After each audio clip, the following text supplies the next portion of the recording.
Hi everybody, it's Jamie. Today I have a really quick video for you. This is a 9x12 layout that I made recently using the reject store stuff that I had a haul video on probably about a month ago.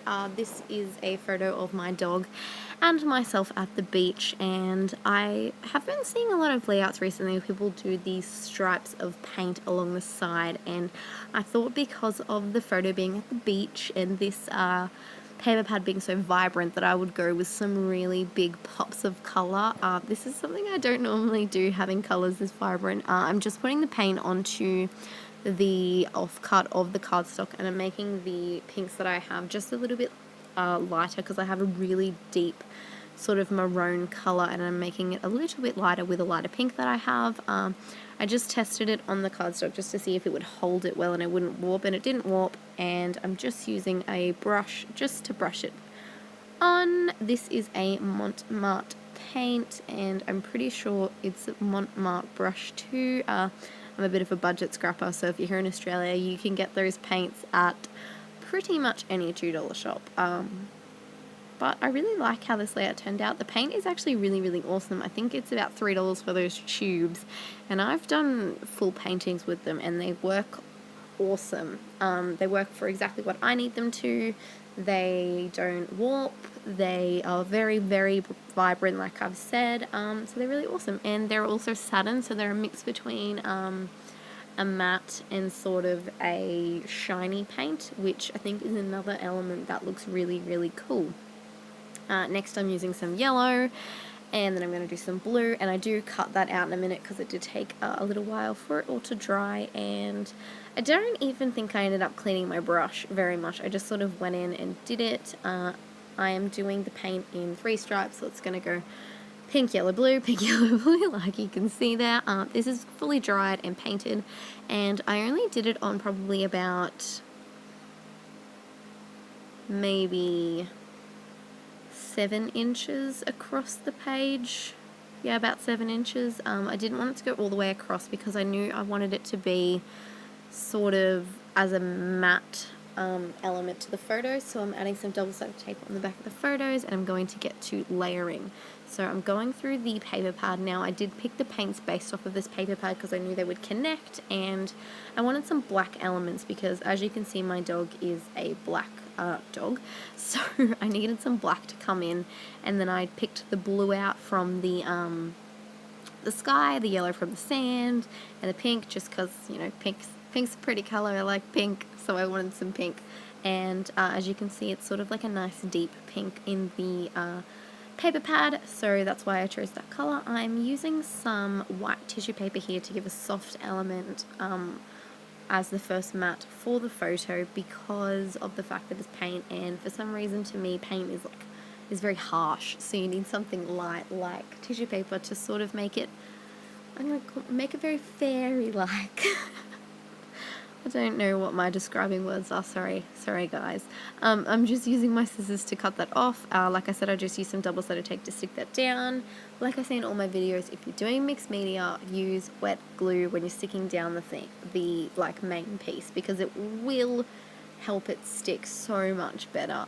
That's what I found from my experience. If I do directly double-sided tape, it's not going to stick. Even if it's completely dry, it will fall off eventually, but using wet glue is just a lot more sturdier to use.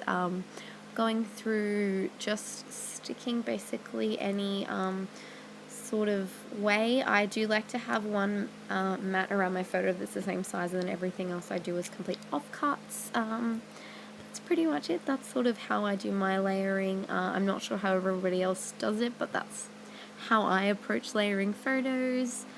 This double-sided tape doesn't like this tissue paper. I don't know why. It doesn't work, doesn't like it, but I guess what are you going to do? I'm going to use up the roll of tissue paper, and then once it's done I just won't buy that brand again, because every other tissue paper that I have, this double-sided tape works perfectly fine on, but this one it's very difficult to use.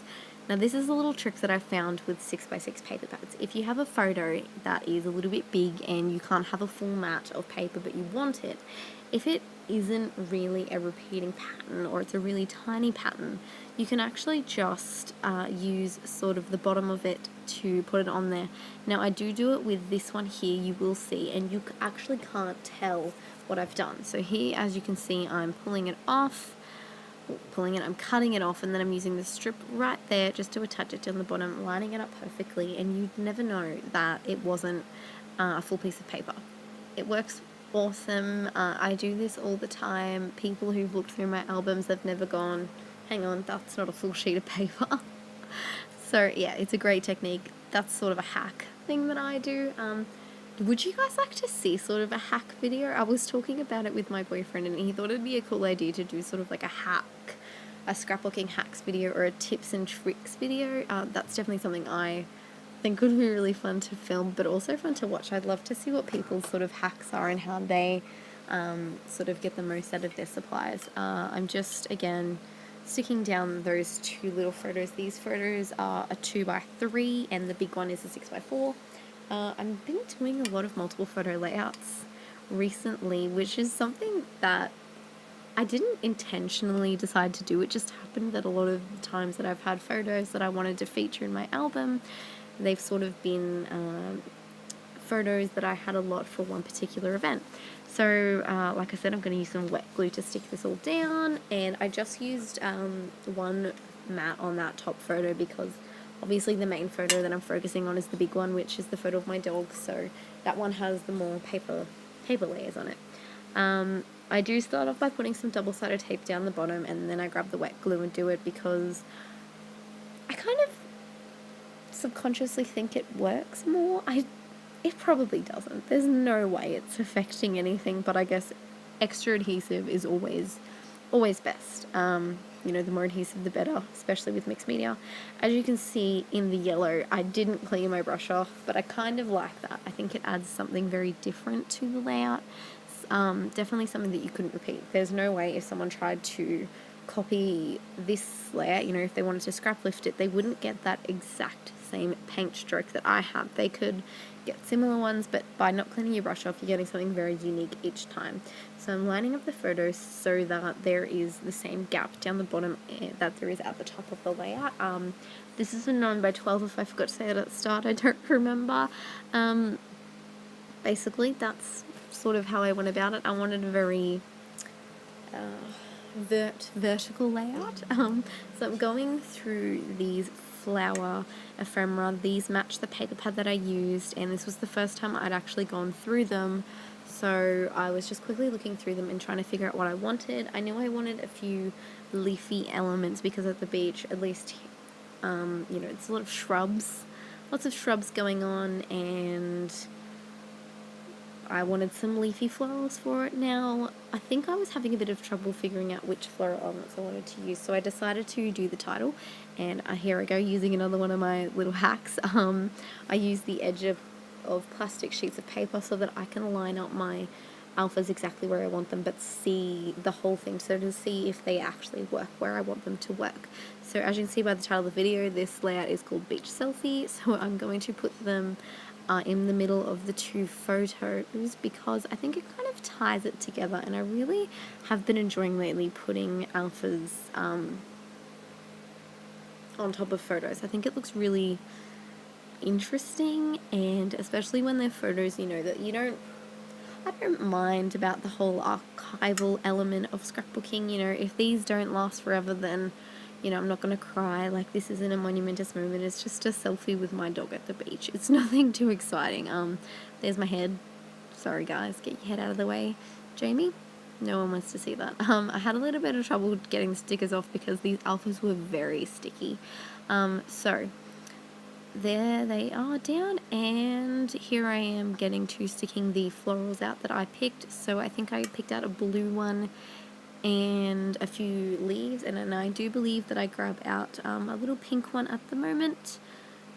Yeah, I'm going to grab that in a second. I grab out a little pink one just to sort of tie in the pink element because I thought the gold sort of related to the yellow, so I didn't necessarily need that there. I'm just using some wet glue because they are going onto that paint, and because it was there, it was easier. There's no way I would sit there and try and put double-sided tape onto the back of those leaves. I am doing it just off the bottom because I love doing I love doing embellishments that go off the bottom of the page. So now I get to my favorite part, teeny tiny embellishments. I'm gonna go with some resin flowers and some wood veneer. Love my resin flowers, I love my wood veneer. I can't have a layout without it. So I'm going to stick those down, and then I think we're pretty much done. I just add some little tiny pieces everywhere. These are just resin flowers from eBay. You can type them in at eBay. They're really easy. They're about $1 and you get about 20. It's awesome. It's cheap. I've actually been trying to make my own resin flowers, so when I've perfectly worked it out, I'll probably do a video, but at the moment they're not working out as well as I'd wanted. Then I believe I get some of my newest wood veneers that I've bought, which are just some little leaves and little florals, and I stick them down. And I've been watching a lot of Ali Edwards lately, and she does very sort of symmetrical things, so I've sort of taken something from her book there and doing the exact same wood veneer piece on each side of the title. I think it looks cool. I like it. I think it's pretty. I'm going to then add a little bit of sequins. Now these are something that I've been doing kind of as a conscious thing, so to use them, because I bought them to do shaker pockets with, which I have been doing actually a lot of shaker pockets, but you know, I can't do a shaker pocket on every layout. I can't do a shaker pocket every project life, so I have all of these sequins that I need to use, so I've been consciously trying to fit them onto as many layouts as I can. Here's my Maggie Home sticker book. This is my baby. If you're starting on scrapbooking, I highly recommend getting one of these. There's just so many elements in it that you can use. There's about maybe 10 to 20 different sticker books out there. This is the Maggie Holmes one. I personally just like her stuff. If you're an Amy Tan fan, she has one. I think Becky Higgins has one. And Jen Hadfield has one. I probably will get the Jen Hadfield one. That one looks absolutely gorgeous. She's a big fan of craft, I think, which is something that I love. I did stick a few stickers down and then change my mind because I think I just liked sort of the simplicity of this layout. I did want to add some tiny word stickers because tiny word stickers is something that I love. I think I just go with something like remember this, and I do go with the pink ones because obviously there's pink in this layout and I don't have that much pink in it. But yeah, that's about it. I really like this layout. I think it was really awesome. It was really easy to make as well and quite quick. The painting of the background actually took longer than the entire embellishment process. So that was very fun. Like I said, just sticking down those 2 tiny word stickers, and then I'm going to add a few gold hearts around the place, just sort of connecting to the gold in the title and then the gold in a little floral piece down the bottom. I do sort of fiddle around with a couple of extra things, but then I just decide, you know what, I do really like what it looks like right now, so I didn't really want to force any extra embellishments down. I am sort of guilty of being an over embellisher, so doing minimalist layouts, which I would call this minimalistic for me anyway, my style, it was hard to not attempt to just stick everything down. So this is basically the end of it. I will add some gold splatters. This is a Studio Calico gold mist thing. I'm just splattering it down, and then I will have some photos at the end. Hope you enjoyed this video. This was really awesome to make. If you recreate this, I'd love to see it. Thanks for watching, everybody. Bye!